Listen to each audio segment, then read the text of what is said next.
ఇంకా యువతరం చాలామంది పెళ్లి కాని వాళ్ళే ఉన్నారు ఖచ్చితంగా. ఉద్యోగాల్లో అంటే చేరిపోయి ఉండొచ్చు, కానీ పెళ్ళిళ్ళు కాని వాళ్ళే ఉంటారు ఖచ్చితంగా.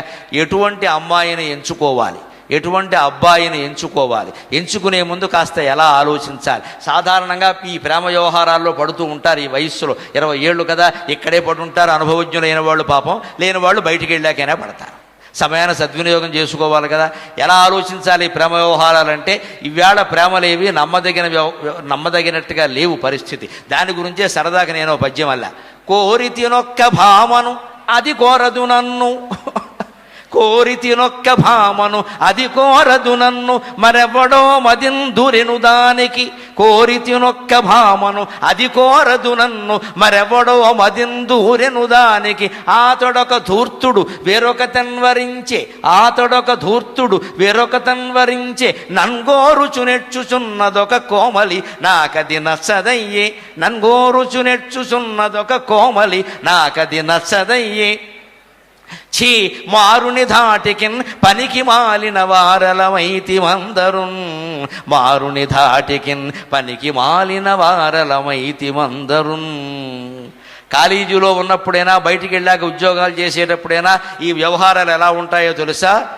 వయస్సులో ఉన్నటువంటి అమ్మాయి నేతి కుండ లాంటిది. నేతి గిన్నె మీరు చూసుంటారుగా, ఇంట్లో నెయ్యి వాడే వాళ్ళకి తెలుసు. నెయ్యి ఒక గిన్నెలో పెడతారు. మంచి వయస్సులో ఉన్న అబ్బాయి మండే పొయ్యి లాంటి వాడమ్మా, అనుమానం వెళ్ళా. మండే పొయ్యికి అదిగో వీళ్ళంతా పొయ్యి అంటించే రకాలే, అనుమానం వెళ్ళి. వయస్సులో ఉన్నటువంటి అబ్బాయి కణకణ మండే నిప్పు లాంటి వాడు, వయస్సులో ఉన్నటువంటి అమ్మాయి నేతి గిన్నె లాంటిది. ఆ నిప్పు దగ్గర ఈ నేతి గిన్నె పెట్టిన తర్వాత కరిగిపోకుండా ఉంటుందా? ప్లీజ్ కరగద్దు అంటే వింద అమ్మాయి. ఇంకా ఈ ప్లీజులు పనికిరావు అక్కడ. అది నిప్పు అని తెలుసు, ఇది నేతి గిన్నె అని తెలుసు. పేరు నెయ్యిని పట్టుకెళ్ళి నిప్పు దగ్గర పెట్టిన తర్వాత కరగకుండా ఎలా ఉంటుందండి? మా బోటుగాళ్ళం అనుకోండి, 60 ఏళ్ళు వచ్చిన వాళ్ళం, దేనికి కరగం ఆరగం అన్నీ అయిపోయాయి, బొప్పి కట్టేసాయి, నెత్తి మీద వెంట్రుకలన్నీ ఊడిపోయాయి. మమ్మల్ని పెద్ద ప్రశంసించినా మేమేం పొంగిపోం, విమర్శించినా ఏం బాధపడం, అన్నీ మామూలే. జీవితంలో అనుభవాలన్నీ అయిపోయినాయి. మీరు అలా కాదు కదా. ఎవరినైనా ఒక్కసారి మీరు పోస్ట్ పెట్టినటువంటి వాట్సాప్లో మీరు పెట్టిన పోస్ట్కి ఐ లైక్ అని ఓ బటన్ వేల ప్యాకెడితే ఇలా ఇక్కడమే ఎగురుతాడు. ఇక్కడ ఇంత చేసి ఒకడో లింగులు ఇటుకోమంటాం. లైక్ చేసిన వాడు ఒక్కడికే మళ్ళీ మాటికి చూసుకోవడం ఇంకెంతమంది లైక్ చేశారు. మేము అలా చూడవమ్మా. ఒక 100 మంది లైక్ చేసిన, ఇంకో 100 మంది డిజ్లైక్ చేసిన, తీసి బారాయి వీడేవాడు మన గురించి మాట్లాడడానికి, మనం ఏమిటో మనకి తెలియదా? అందుకే ఆలోచించాలి ఖచ్చితంగా. కోరి తినొక్క భామను, సరదా కళ్యాణ్ ఓ పద్యం, ఓ కుర్రాడిని దృష్టిలో పెట్టుకుని, నేను ఒక అమ్మాయిని ప్రేమించాను, అది కోరదు నన్ను, దానికి నేనంటే ఇష్టం లేదు. పోనీ అది ఏమన్నా చదువు మీద పెద్ద శ్రద్ధ పెట్టినా లేదు, దాని మనసులో ఇంకోడు ఉన్నాడు, దాని బాధ అంది. అదేం పెద్ద మహాసాధ్యం ఏం కాదు అక్కడ, అదేం తులసి మొక్క ఏం కాదు అక్కడ. నేను ఒక అమ్మాయిని ప్రేమించా, దానికి నేనంటే ఇష్టం లేదు. పోనీ అదేమన్నా గొప్పదా అంటే ఏం కాదు. మరెవడో మదిందురెను దానికి. పోనీ బాగానే ఉంది, ఆ అమ్మాయి ఇంకోడిని ప్రేమించింది, పోనీ వాడైనా సరైన వాడంటే వాడికి ఇదంటే ఇష్టం లేదు. ఆతడొక ధూర్తుడు వేరొక తన్వరించే. వాడు ఇంకొక అమ్మాయిని ప్రేమించాడు. ఎంత విచిత్రంగా ఉందండి. 4 స్తంభాలాట ఆడుకోవడమే ఎలాగా, వారి కోసం వీరు, వీరి కోసం వారు. ఇంక చివరికి ప్రేమలన్నీ ఏమవుతాయి? అన్నీ విఫలమై జగమే మాయా బ్రతుకే మాయా అంతే. ఓ సీసా, శాలువా, గజ్జి కుక్క గోక్కోవడం ఖాయం. ఎందుకు వచ్చింది ఈ పరిస్థితి? నువ్వు ఇష్టపడగానే సరిపోయిందా మహానుభావ? వారు ఇష్టపడడం లేదా? ఇష్టపడక్కర్లేదా? ఇంక ఇష్టపడేసే కోపాలు, ద్వేషాలు, రకరకాల దాడులు, ఇంకవన్నీ ఎందుకంటే అనవసరమైన విషయం అది. నేను ఒక అమ్మాయిని ప్రేమిస్తున్నా, ఆ అమ్మాయికి నేనంటే ఇష్టం లేదు, ఆ అమ్మాయి ఇంకోని ప్రేమించింది, పోనీ వాడికి అదంటే ఇష్టం లేదు, వాడు ఇంకోతిని ప్రేమించాడు. ఇంకొక విషయం ఉంది ఇక్కడ, నన్గోరుచునెచ్చుచున్నదొక కోమలి నాకది నచ్చదయ్యే. అసలు మా బావ అరోరా కాలేజీలో చదువుతున్నాడు, ఎంసీఏ అయ్యాక నన్ను పెళ్లి చేసుకుంటా అన్నాడు అని మా మేనకోళ్ళు ఒక తెడుస్తుంది, మా మేనమావ కూతురు. నాకది నచ్చలేదు. ఈ అరిచిన వాళ్ళందరికీ మేనమావ కూతురు ఉన్నట్టే లెక్క. రేపు పెళ్లి ఖాయం, మన క్యాటరింగ్ ఖాయం. నా కోసం మా మేనమావ కూతురు ఒకటి ఏడుస్తోంది, మా భావం చేసుకుంటా మా బావకి గోల్డ్ మెడల్ కూడా వచ్చిందని సంతోషిస్తోంది.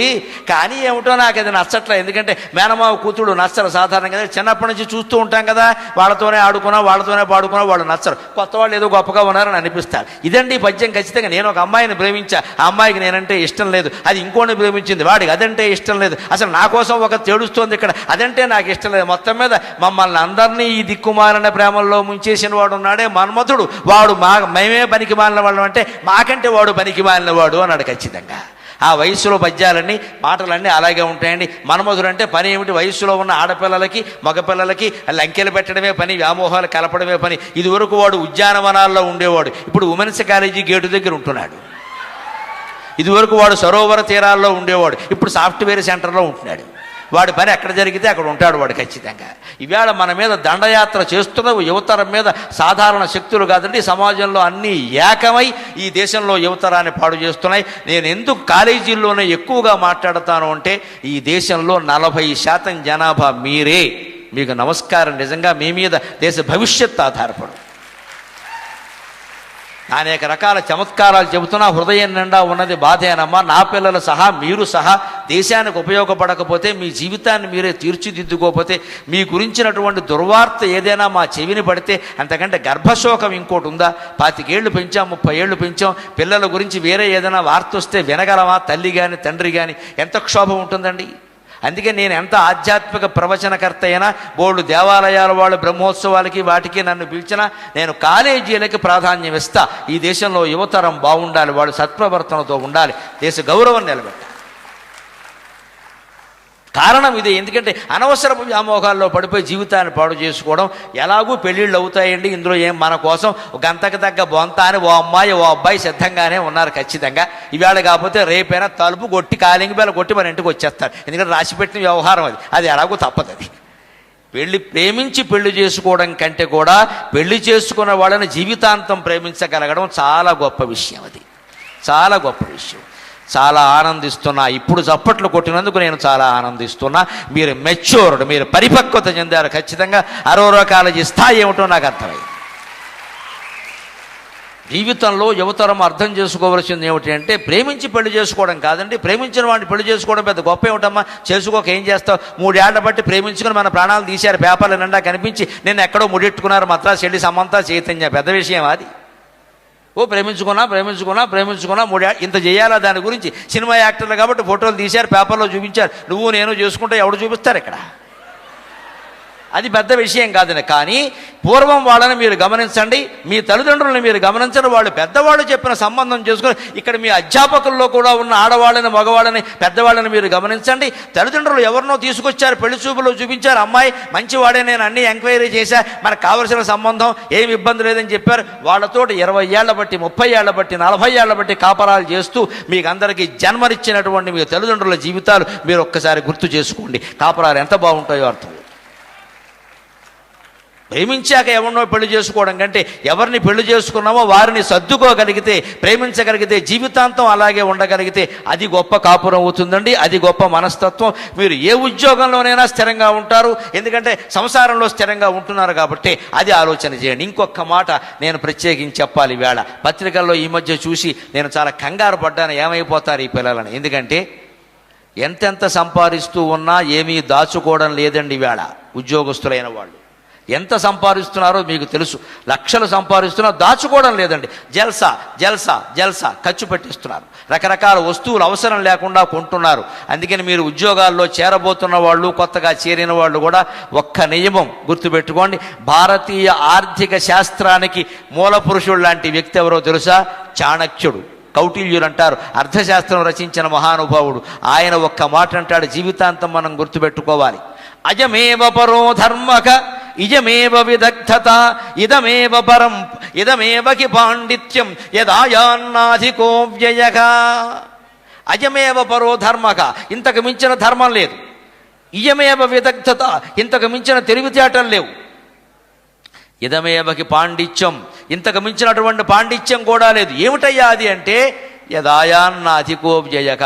ఎవ్వడు ఆదాయానికి మించి ఖర్చు పెట్టకుండా ఉంటాడో వాడిని మించినటువంటి గొప్పవాడు, ప్రజ్ఞావంతుడు ప్రపంచంలో లేడు అన్నాడు. ఖచ్చితంగా మీ ఆదాయం ఎంతో లెక్కేసుకోండి. ఎప్పుడు దాంట్లో సగం ఖర్చు పెట్టేయించండి. శాస్త్రమే చెప్పాం స్పష్టంగా. 1,00,000 రూపాయలు మీకు జీతం వస్తే 50,000 ఖర్చు పెట్టేయండి అమ్మా, అభ్యంతరం లేదు. అలాగే ఒక 25,000 ఖచ్చితంగా ప్రతి నెల డిపాజిట్ చెయ్యాలి. ఫిక్స్డ్ డిపాజిట్ చేస్తామా, బంగారం కొంటామా, పొలం కొంటామా, ఏం కొంటామా వేరే విషయం. ప్రతి నెల 25,000 బ్యాంకులో వేసేసి అదేదో కొంత లక్షల స్థాయికి ఎదిగాక ఒక స్థిరాస్తిని కొనాలి. ఖచ్చితంగా వయస్సులో ఉన్నప్పుడే జాగ్రత్త పడాలి.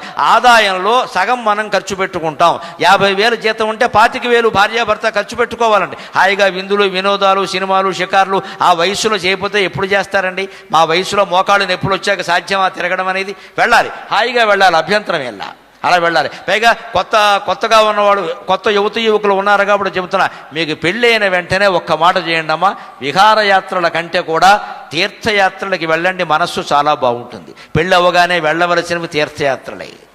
సన్యాసులు వెళతారు అనుకోకుండా పొరపాటు మాట. శాస్త్ర రహస్యం కూడా చెబుతున్నా, మన కడుపులో పడాల్సిన జీవుడు, తల్లి కడుపులో పడాల్సినటువంటి జీవుడు ముందు తండ్రి నెత్తి మీద తిరుగుతూ ఉంటాడండి. యోగశాస్త్రం చెప్పిన మాట.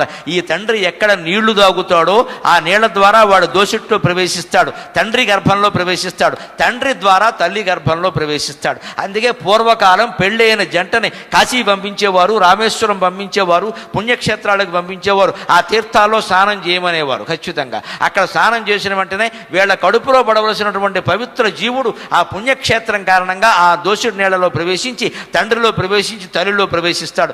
సత్సంతానం కలగాలి, మీ జీవితాలు తర్వాత కూడా చాలా బాగుండాలి అంటే పెళ్ళయ్యాక హనీమూన్ పేరు మీద కూడా తీర్థయాత్రలు చేయించమ్మా, అభ్యంతరం వల్ల ఇంద్రియ నిగ్రహం, మనో నిగ్రహం అలవాటు అవుతుంది.